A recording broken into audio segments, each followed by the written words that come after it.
Can you hear me okay? Excellent. Well, let's get started with the mandala. Lydia, if you would be so kind. Hello, dear Lama Sumati. Can you hear me well? Yeah. Yeah? Okay. Вот огромная земля, наполненная ароматами благовоний, укрытая покрывалом из цветов. Великая гора, 4 континента, украшенная драгоценными камнями, солнцем и луной. В своем сознании я вижу их раем Будды и подношу их все тебе.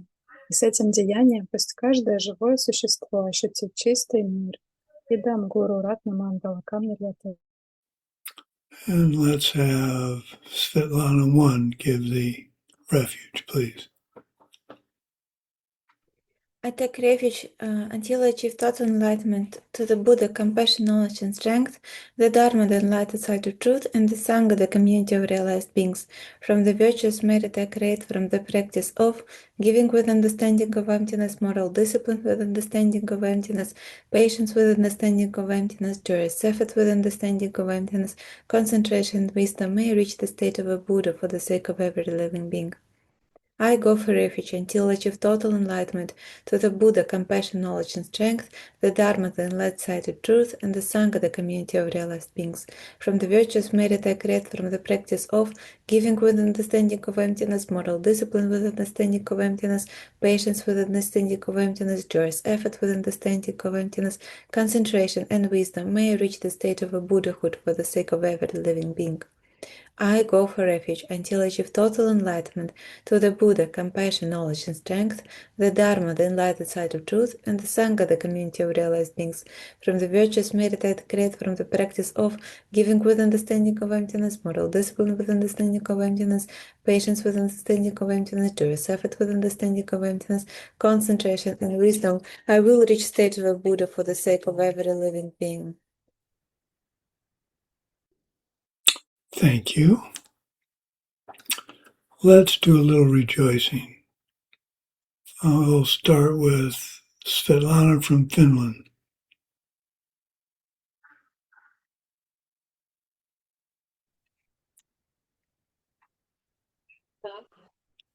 Доброе утро, драгоценный Лама Сумати. Добрый Good вечер. morning, precious Lama Sumati.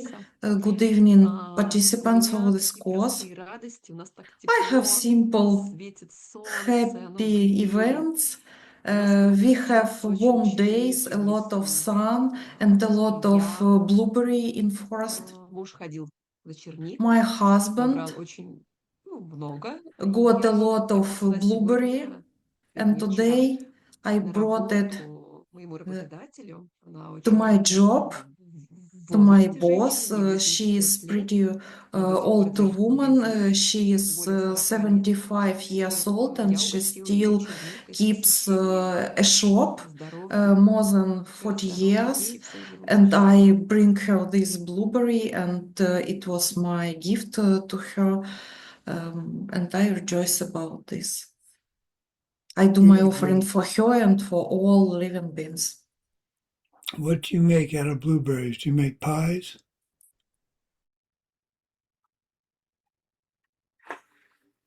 Мы едим максимально свежую, пока она еще We eat fresh, and when frozen for winter in small packages, and when we unfroze it and eat all winter. I love blueberries. I'm going to have to come visit Finland. I'm going to have to come visit your house. I'm going to have to come eat some of your blueberries.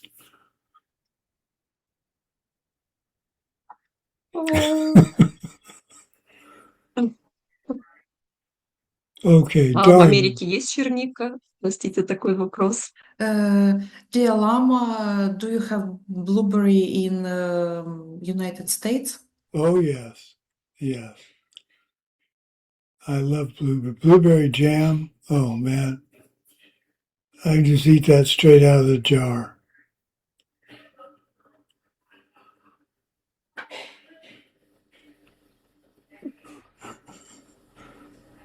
course, I can eat a lot of things straight out of the jar, but that's another story. Okay, Daria, what do you have to rejoice in? Good morning, everyone. Oh, I rejoice. I have a lot of, but one today was raining, and I'm very happy because I love rain. I love storm and sunny storm. It's what people don't like. I love, very love. Was it a bad storm or just a nice rainstorm? Storm, rainstorm. Okay. Well, I'm glad you got some rain. Temperature cooled down a little bit too. Anna, what do you have to rejoice in?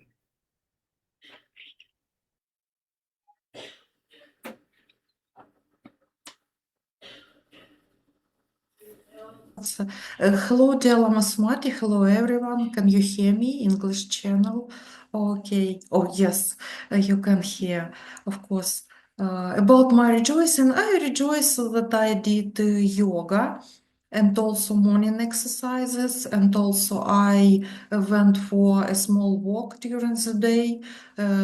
We have pretty hot weather, but I did different physical activities in any way, and I am glad that I have this possibility, and also I'm glad that I can hear these teachings and study with you, dear Lama, and with our small but very brave group. Thank you. Very brave group. Okay, Svetlana, number one, what do you have to rejoice in? Hello, everyone. Hello, Lama Sumati. I'd like to rejoice that today was my birthday and so many people wished me like happiness and good wishes. And I'm rejoicing that there are so many people who are wishing such good things to me, and rejoicing that I planted them in my life, and also rejoicing that today, like I was not supposed to come to work in the office, and when I woke up, my internet was not working. I called the company, and they told there was automating reply that there are some works that the internet will not work, and I decided just to go to a cafe, and the cafe is called Angel's Cake, and it's called like create angel, hello angel, etc. And I spent the whole working day in this wonderful cafe, and I'm also rejoicing in such a decision that turning something obstacles into something beautiful, and I'm dedicating all this that everyone can reach total enlightenment soon. Well, I think we owe singing happy birthday to Svetlana. Happy birthday to you. Happy birthday to you. Happy birthday, Svetlana. Днем рождения! Happy birthday to you.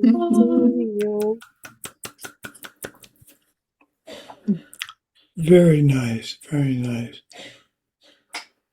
Well, I should write this date down and put it on my calendar. I'm embarrassed that I didn't. Okay, Svetlana, July 30th. Oh, no, it was yesterday, so 29th. 29th, okay. Well, while we're at it, let's get everybody's birthdays. Svetlana, number two, when's your birthday?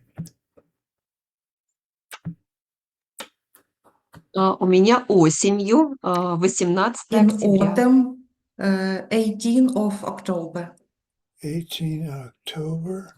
Okay, Lydia? 26th of December. 25th of December? 26. 26. 26, okay. Daria? September 9. Are you sure? Yeah. Okay. 9. Okay, 29 Svetlana 1, 18 October, Svetlana 2, 26 December, Lydia, 9 September, Daria. Anna, when's your birthday? 15 June. 15. Let's take a 16. 15 June. Okay. If I don't forget, I'll put those in my calendar. We can sing happy birthday to everybody in the proper day. Excellent. Okay, is that everybody? Except me. Well, we went to the embassy, to the consulate, and we thought we got information that was very positive, but it turned out the lady in the consulate didn't know what she was talking about. So we're back to not being able to move our household goods into Mexico legally. So we have an interesting solution, which I believe verges on the not legal. We can have somebody else apply for a temporary visa,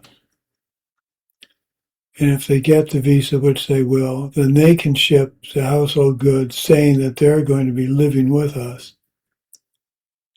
But they aren't. So I don't think that we're going to be able to use, I know we can't use that as a way to get our household goods. Here's the situation. When you get a permanent resident visa for Mexico, you have 6 months to move your household goods into the country. Who cares what time? Well, they care. So it's past 6 months. So we can't move our household goods into Mexico using the normal route. So there's a secondary route, which the shipping person told us about, where we have a friend apply for a temporary visa, which you can use for 2 years to ship stuff into Mexico. But the temporary visa includes a statement, I will be visiting Mexico on such and such a day. And if you don't intend to, which this person wouldn't, then in my opinion, that's incorrect. I can't do that, even though it would solve all of our problems. So we're wrestling with that now, and we'll have to figure something out. We do have a possible house. One of my students, Katya, she's going to look at the house for us and see if she thinks we'd like it. So anyway, that just makes for fun. What else going on?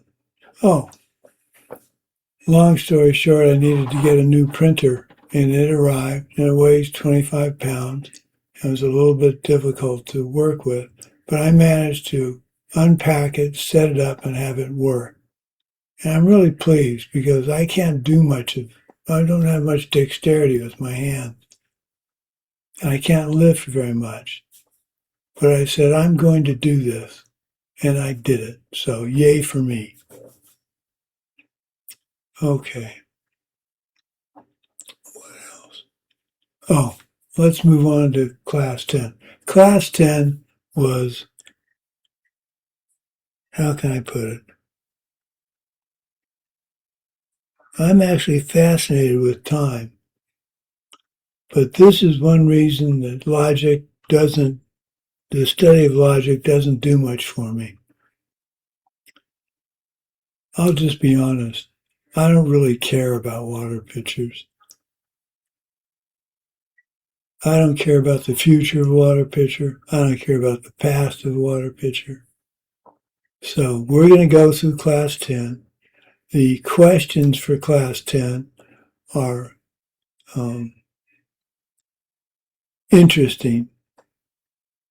Well, let's just get started in class 10. Maybe you all will understand this better than I, but my dear wife, the Oracle, has trouble understanding this as well. So I don't feel so bad. Okay, here we go. I get my mouse to work.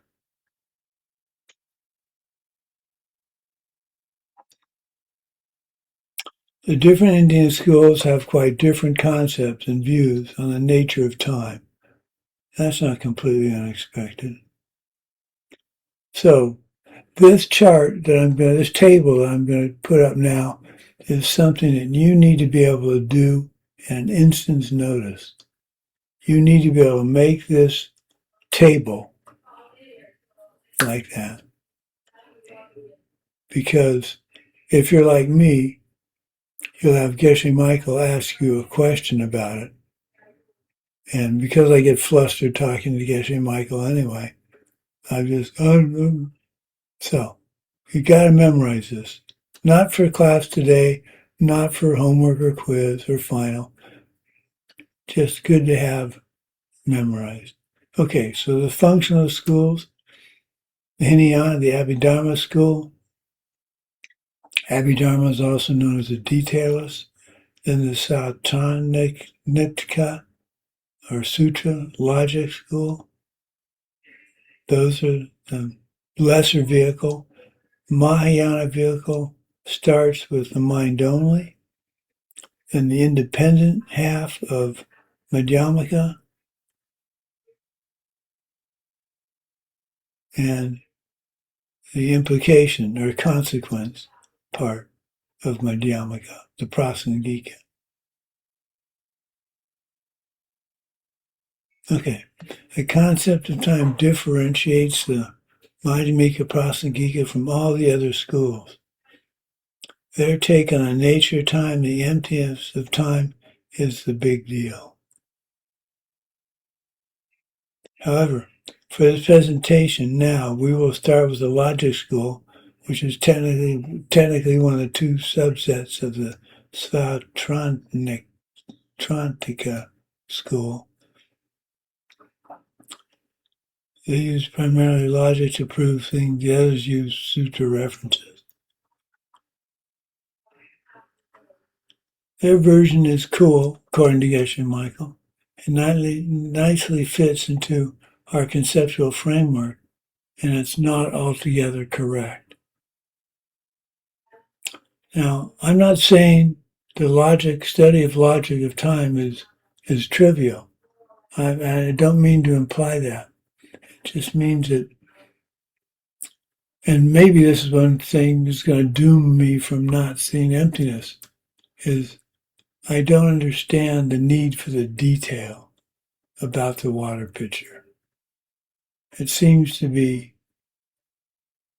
well, we have a saying in English, to make a mountain out of a molehill. Is there a similar phrase in Russian? To make a big deal out of something that's not that big a deal. So we say make a mountain out of a molehill. Anyway, here we go. So there's some Tibetan words. I don't use the Tibetan very much because I'm concerned about people getting into trouble with their government.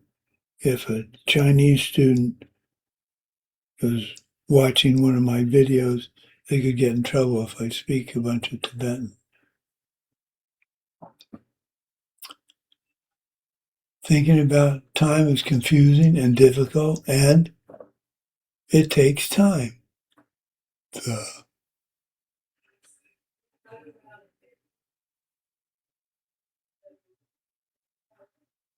The past is gone, the future is yet to come, so in general terms they do not exist and hence cannot be defined. However, this is something I don't quite understand. In relation to a specific object that exists now, the past and the future can be defined.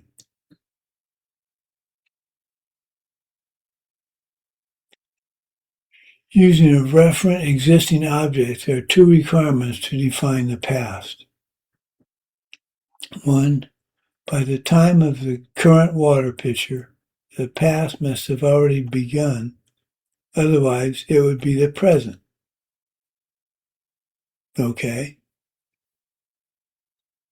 And by the time of the water pitcher, the past must have already stopped.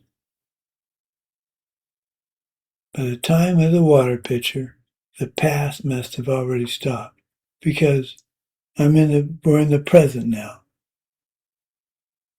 When the present water pitcher exists in this school, the past water pitcher is done with.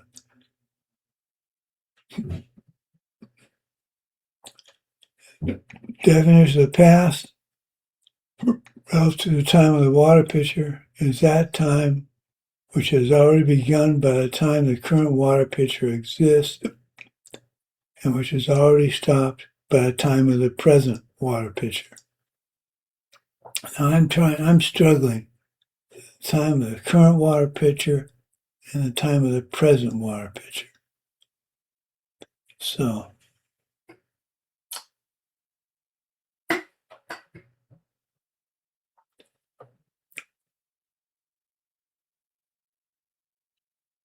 this is the current phone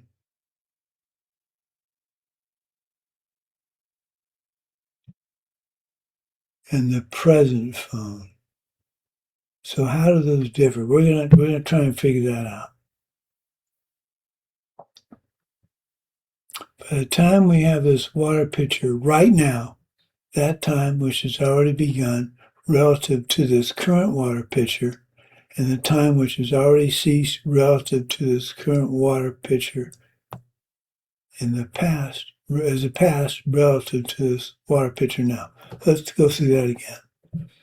By the time we have this water pitcher right now, that time which has already begun relative to this water pitcher, and that time which has already ceased relative to this current water pitcher, is the past relative to that water pitcher, to this water pitcher. So,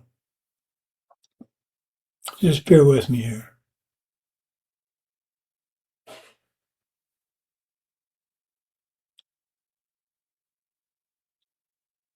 That time which has already begun relative to this current water pitcher, and that time which has already ceased relative to this current water pitcher, is the past relative to the water pitcher now. Okay.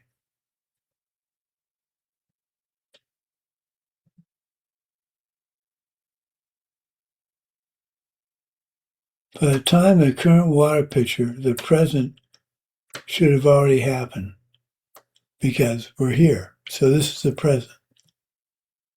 By the time of the water pitcher, it should happen simultaneously to the water pitcher.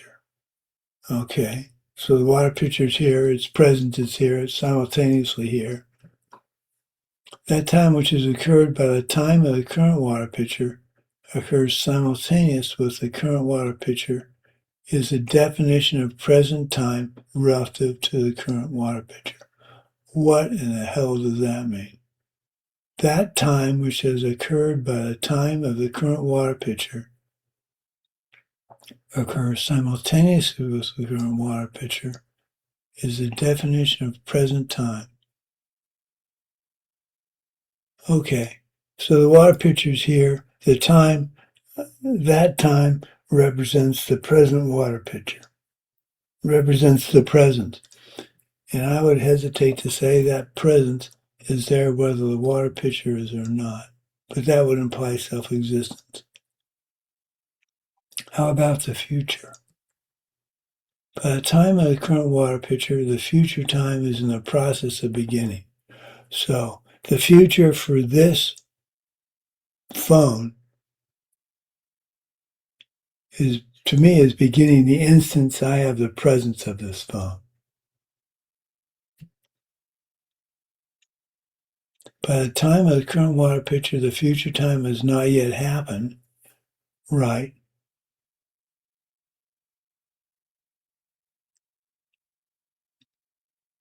The future relative to the time of the water pitcher is that time which is in the process of beginning, but what hasn't happened yet to the current water pitcher.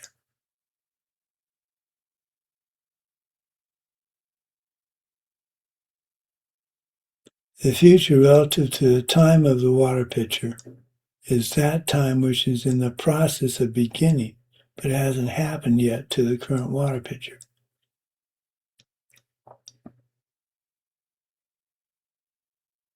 So it kind of seems that we don't have much control over time.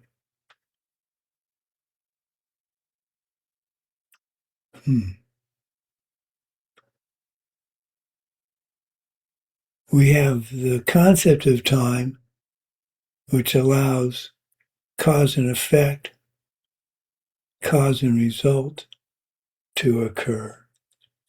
Well, let's keep going. So let's do a little debate. So you're telling me that there's the definition of the past or future? No. You're telling me there's no definition of the past or future? Yes. Show. There is a definite relative to the object. There's a definition relative to the object, but not without the object. I've got something going on with my eye. So we needed an object in order to talk about time, future and past and present. This is pretty obtuse. How do we use it? We use it to help us understand causes, results, and the existence of things. Are the causes and results past, present, or future? Logic school says the cause of the water pitcher must exist because the water pitcher still exists. So it still must be caused. So the cause must be a present thing, a present moment existing as a past thing. I have to go put some drops in my eye. I'll be right back.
Didn't help very much.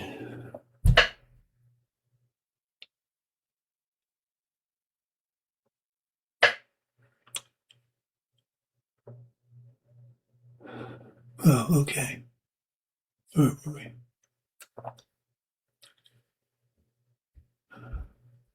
Boy, there are certainly obstacles to teaching this course.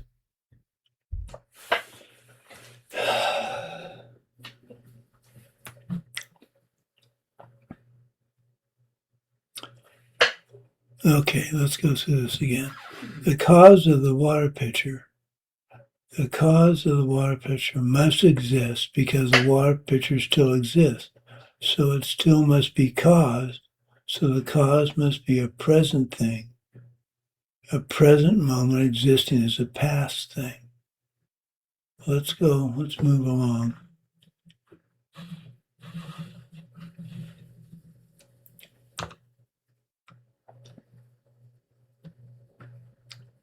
The result of the water pitcher the moment before is the cause for the water pitcher of the present moment.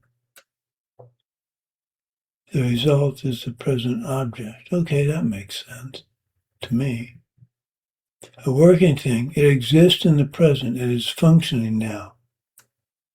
If it is doing something, it must exist now.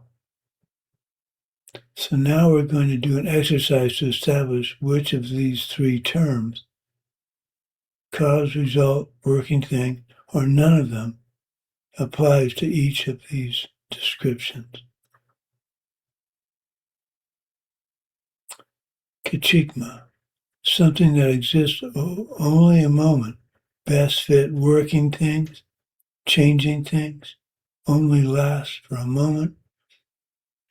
Actually, cause and effect are also kichikma, but that's not the best fit.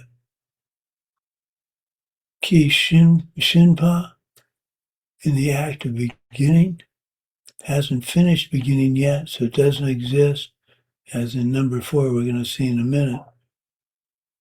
Still in the future, but is not a future thing because the future only exists relative to a specific object.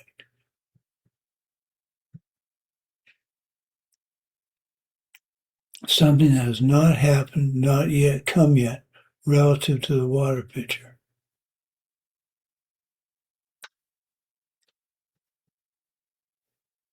That which is past by the time of the water pitcher. This describes the cause of a current water pitcher. By the time of the current water pitcher, its cause is already past. Well, that makes sense. The water pitcher that hasn't come yet? I'm not sure. How is this different than number 3? There's something about the relativity of the past, present, and the future. Is the future something ahead of us that we're moving toward but never reach? That's an interesting philosophical question. Or is it something we are moving towards and then once we get to it, it becomes the past? Where, when does one become the other?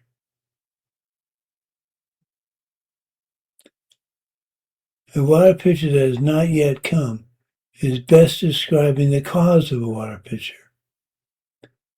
For what is the water pitcher? It's a future thing. It's a future thing for the cause of the water pitcher as its result. Switch hats. Madhyamika Prasnakika says that the current water pitcher is a cause for the cause of the current water pitcher. Let's say that again. That the current water pitcher is a cause for the cause of the current water pitcher. Why? Until the current water pitcher exists, there was no cause for it. But once it did exist, the cause no longer exists, since the fact that the current water pitcher exists is what allows us to talk about it having a cause. So in the sense of the cause of the water pitcher,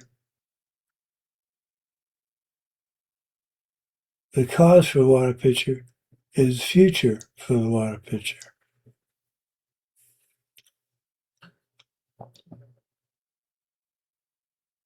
Boundaries of the past, present, and future are beginning to fade. That's what I think this whole teaching was about. Not so much that we remember all these options, but our comfort with the concept of time should be a little bit rattled. The pitcher is the past for the results of the water pitcher, which is a picture of the next moment. The pitcher is the past for the result of the water pitcher, which is the picture of the next moment. So this water pitcher is the cause for this water pitcher, which is the cause for this water pitcher. So this water pitcher being the cause for this water pitcher, this is now the future in the eyes, so to speak, of this water pitcher.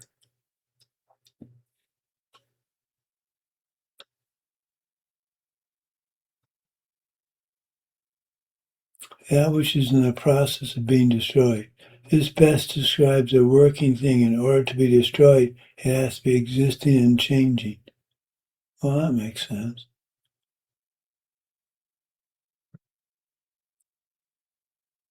In a nutshell.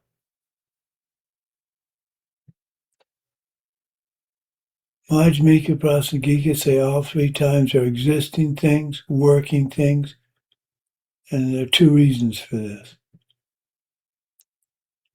based on karma. How can something I did in the past affect me now? How can something I do now affect me in the future? These are valid questions.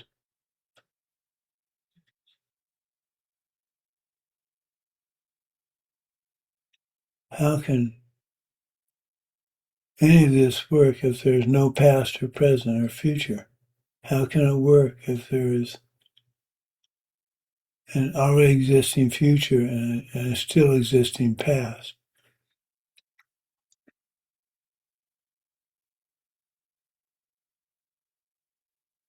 Interestingly, the details say that the three times are also working things, but for a different reason.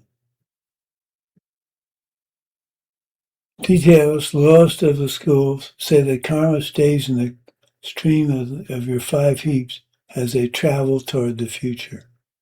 Okay, that's simplistic, but not wrong.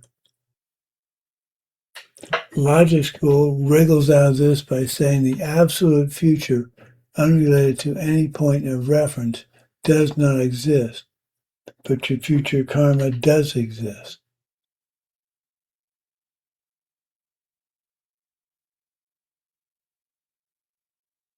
Mindoli school says that when you commit a deed, the awareness of our doing it plants a bhaksha, a mental seed, which is our karma from a deed, which is stored in a separate mental consciousness whose only function is to store these results.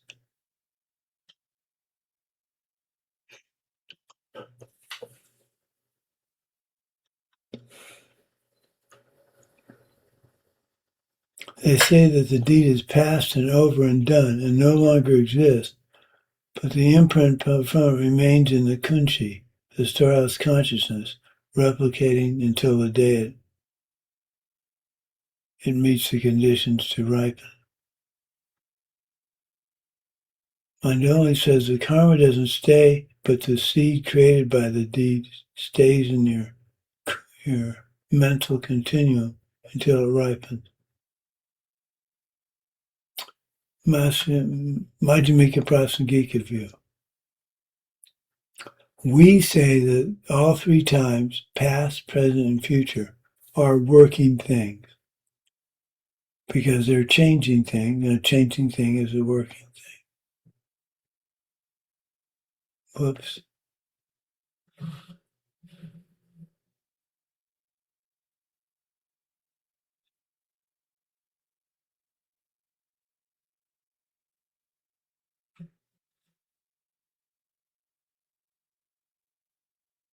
We do not agree with the logic school that says a past pen, past water pitcher doesn't exist.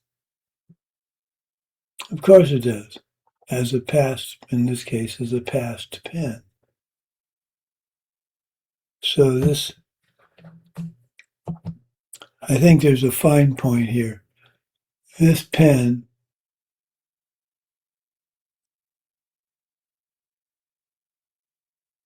how's I going with this?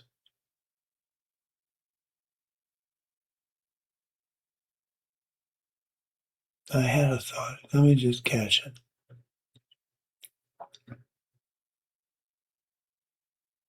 This pen is, to me, and this may be really where the whole point of this. We look at this, I look at this pen, it's in my hand, it's in the present, but it's the past, it's the future of a second ago's pen, And it's a result of a second prior, an early pen. So this is all three things at once. And I think that's where we're going with this. I just don't think it's stated that clearly. There are two arguments why past and future are working things. Can something I did in the past affect me now? How can something I do now affect the future?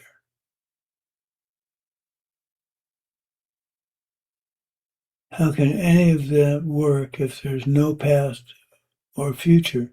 And how can it work if there is already existing a future and a still existing past? Details say that the karma stays in the stream of your 5 heaps as they travel on. Okay, that's pretty basic. Not the best description. Logic school wriggles out of this argument by saying, well, okay, the absolute future, unrelated to any given reference, does not exist, but your future karma does exist.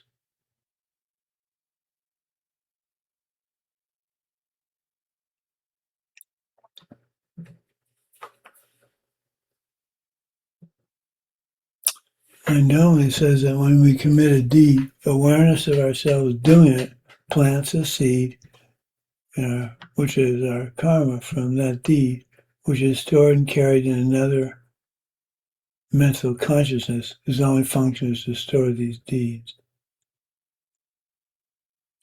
They say the deed is past, over, and done, and no longer exists. But the imprint from it remains in the storehouse, replicating till the day it ripens.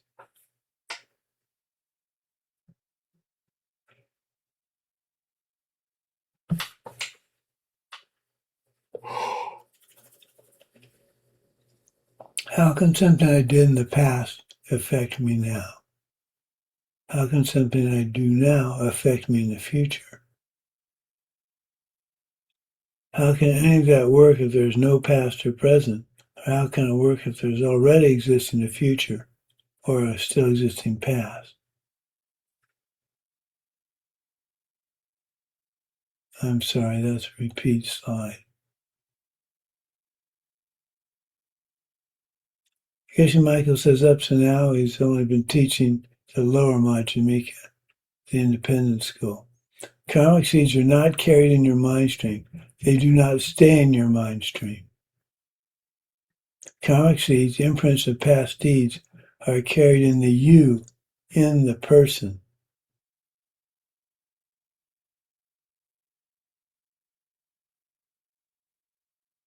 What is that you, quote unquote? A dunshi, a mental thing, is something you have experienced before that you mistake for a real object, and you arrive at it by negating all that it is not. It is a projection that comes from some past experience that we mistake for being a thing out there coming at me, but that cannot be anything else. So you is a projection, you in quotes is a projection, a concept, a projected person that streams through time.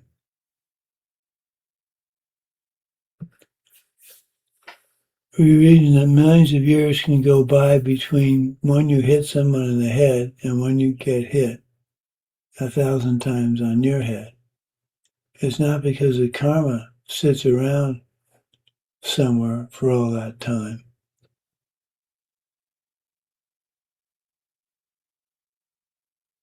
Karma stays with you as you are projected by your mind, forced upon you by your karma. This is a tough one. We really need to cook it.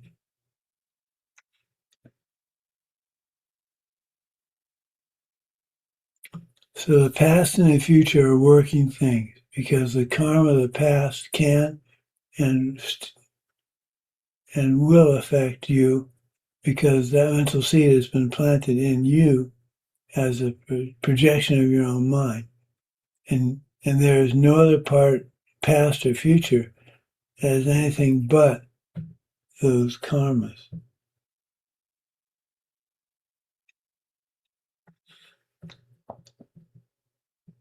So to restate this, those karmic seeds are planted in your mind and stored there, being influenced by other ones until it's time for them to ripen. This is the lower school. It's close, but not quite right.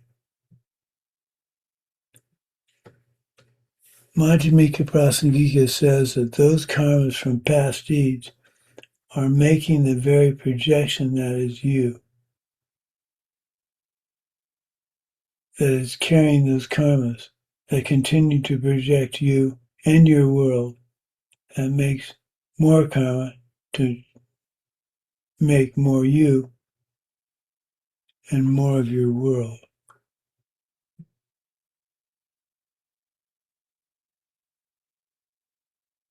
Karma stays with you as you are projected by your mind, forced to you to do by your karma. But this is a tough one. Well, I don't know why I have repeating slides.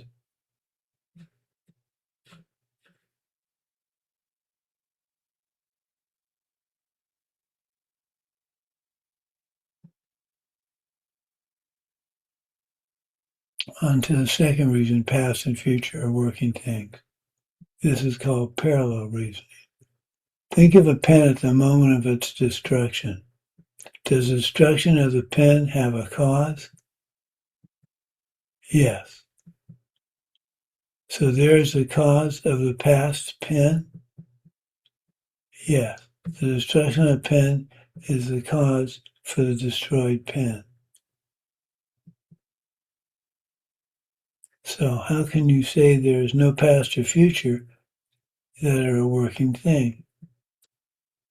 Anything that has a cause, anything that causes is a working thing. So again, does the destruction of the pen have a cause? Yes, the dog chewed it up.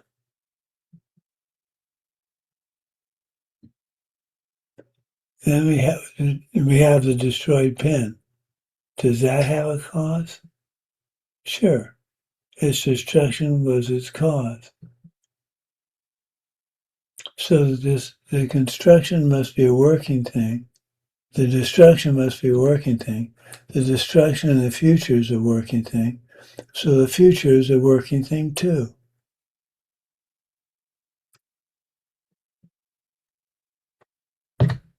So let's keep going. So the cause, the past, the past made the result, and that cause had a cause. So that cause is a working thing and result, which is a future thing that is the cause. So future things are working things as well. Then we have the destroyed pen. Does that have a cause? Sure. Its destruction was its cause. So the destruction must be a working thing. And the destruction in the future is a working thing. So the future is a working thing as well.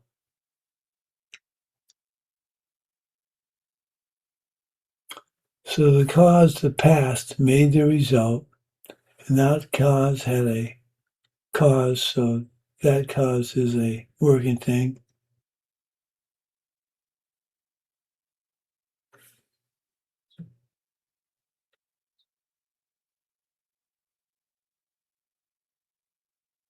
So I'm pretty well confused by now, as may be apparent.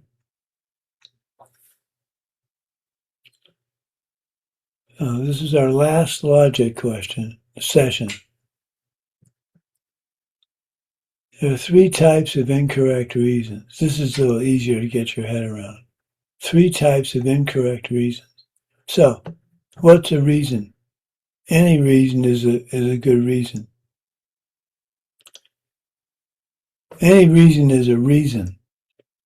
That doesn't mean all reasons are good reasons, and that's what we're going to go through now.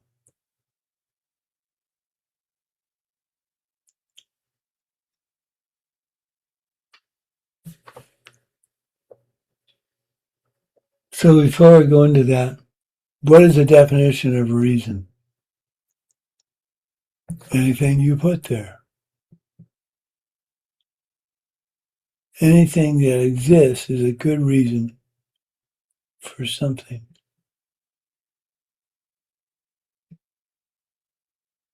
So there's no such thing as an incorrect reason unless we add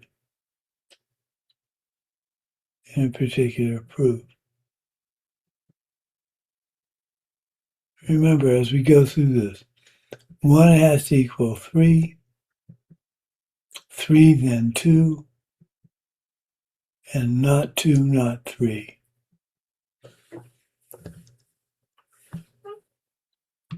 So, incorrect reason number 1, the quality you're trying to prove contradicts the reason.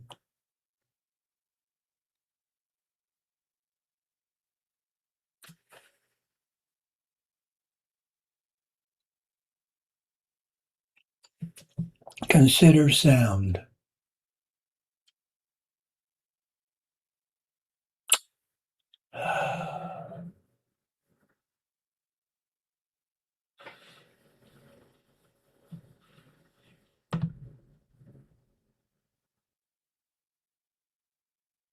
Consider sound. It is not a changing thing because it is made. Well, that's not true.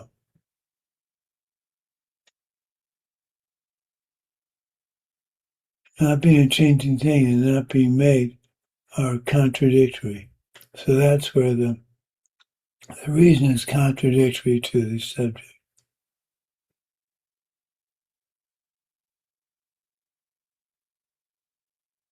If not 2, not 3, does not work here. The quality to prove is not definitely proven.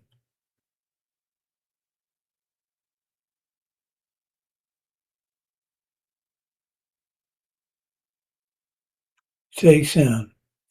Oh no. Okay. Here we are. Sound. It is something you hear because it is a changing thing.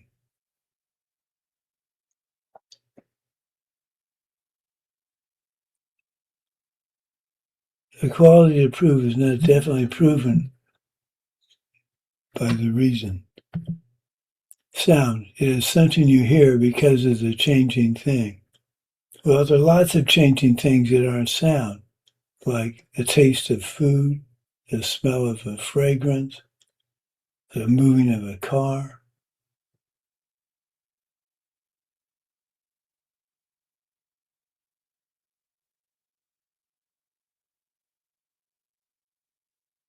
The reason given is inaccurate.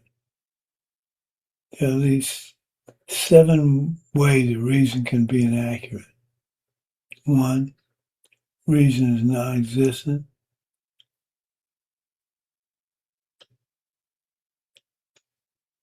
Consider Kurt.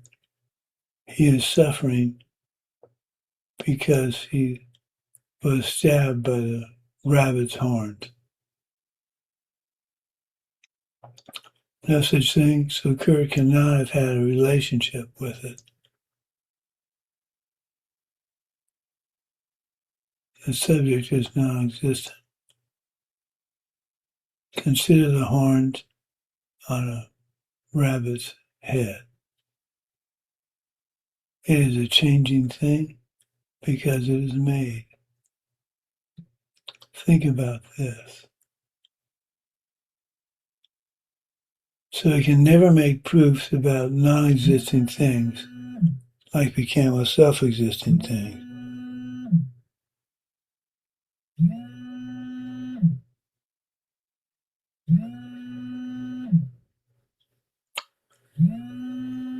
The quality is the reason. Sound is a changing thing because it's a changing thing. Well, that's an incorrect reason. Subject is a reason. 1 equals 3, but are the same thing. Sound, it's a changing thing because it's sound. Well, that you can't use that as a proof. You can't use that as a reason. Subject is the quality proven. Consider sound. It is sound because it's changing. Again, that can't be a proof because there are many changing things that are not sound.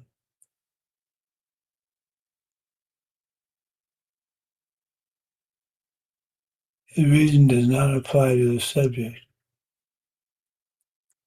Sound. It is a changing thing because you can see it with your eyes.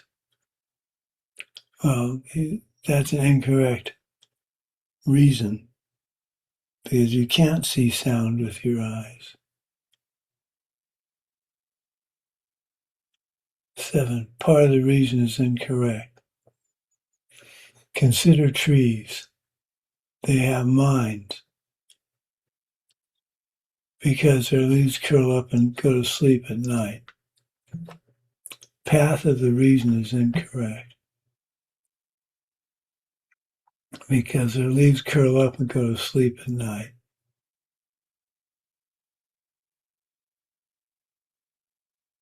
The leaves might curl up, but that doesn't mean they go to sleep.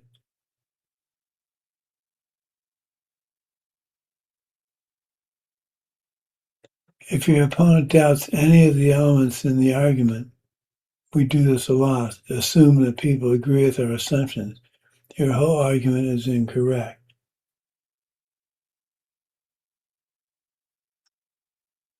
Wrong reason for the particular school. So bottom line, we need to be able to work out logically why things exist in the way they do, even those things we cannot yet perceive directly, so we can motivate ourselves to change our behavior and help others along the path as well.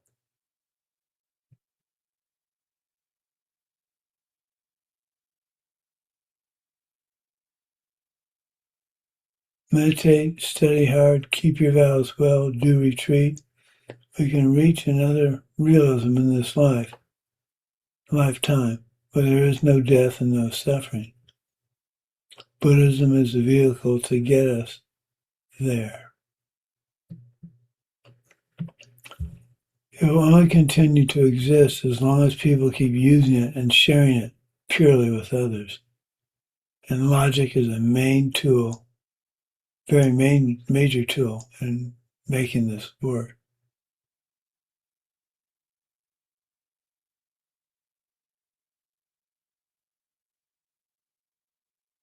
So, we're admonished to be sensitive to lousy logic. If your opponent doubts any of the elements in the argument,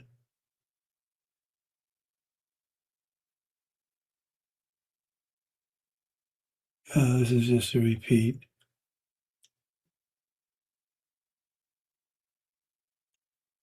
Okay, so that's about as clear as mud, as we say in English.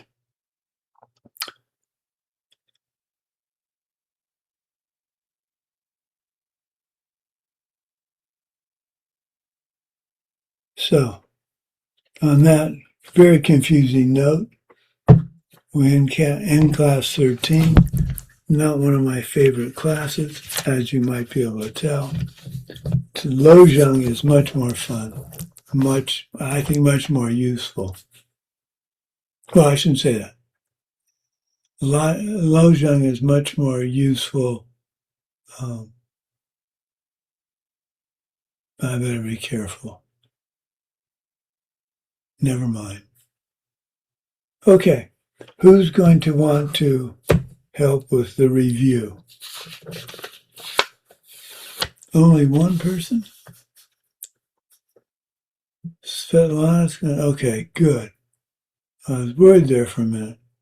Okay, let me write that, let me get that down. Daria, Lydia, Anna, Svetlana 1, Svetlana 2. Okay. I will go through and assign homework questions, final questions to you. And Monday, we will go through the answer key and we'll try and get this figured out. And I encourage you to answer the question in your own words, not just what comes out of the answer key. Okay, is it Olga, the other person I keep forgetting about? Is that Olga? Okay. Olga, do you want to participate in the review?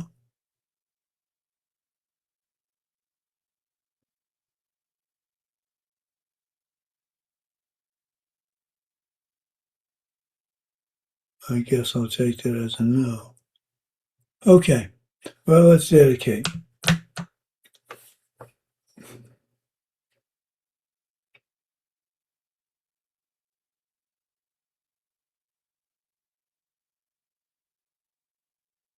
Trying to think of the dedication I want to use.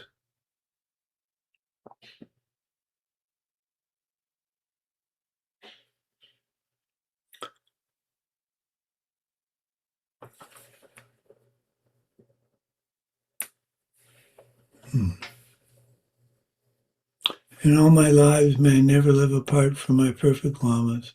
May I bask in the glory of the Dharma. May I fulfill quickly and completely every level and path and reach then the place where I become myself, the one who holds the diamond.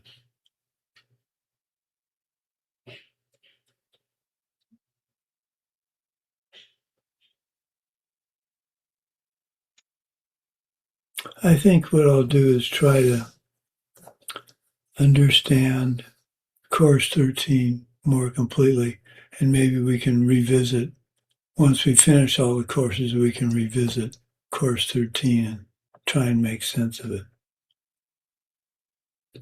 Okay. Did you all see that the number 6 class on the Diamond Way, we don't have homework? Yay.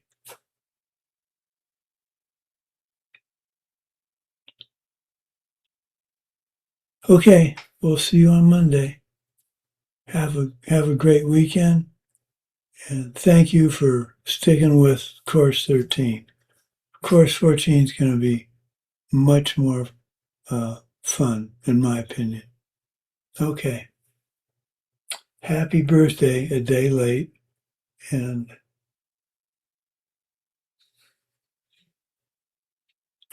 okay. Okay. Bye-bye.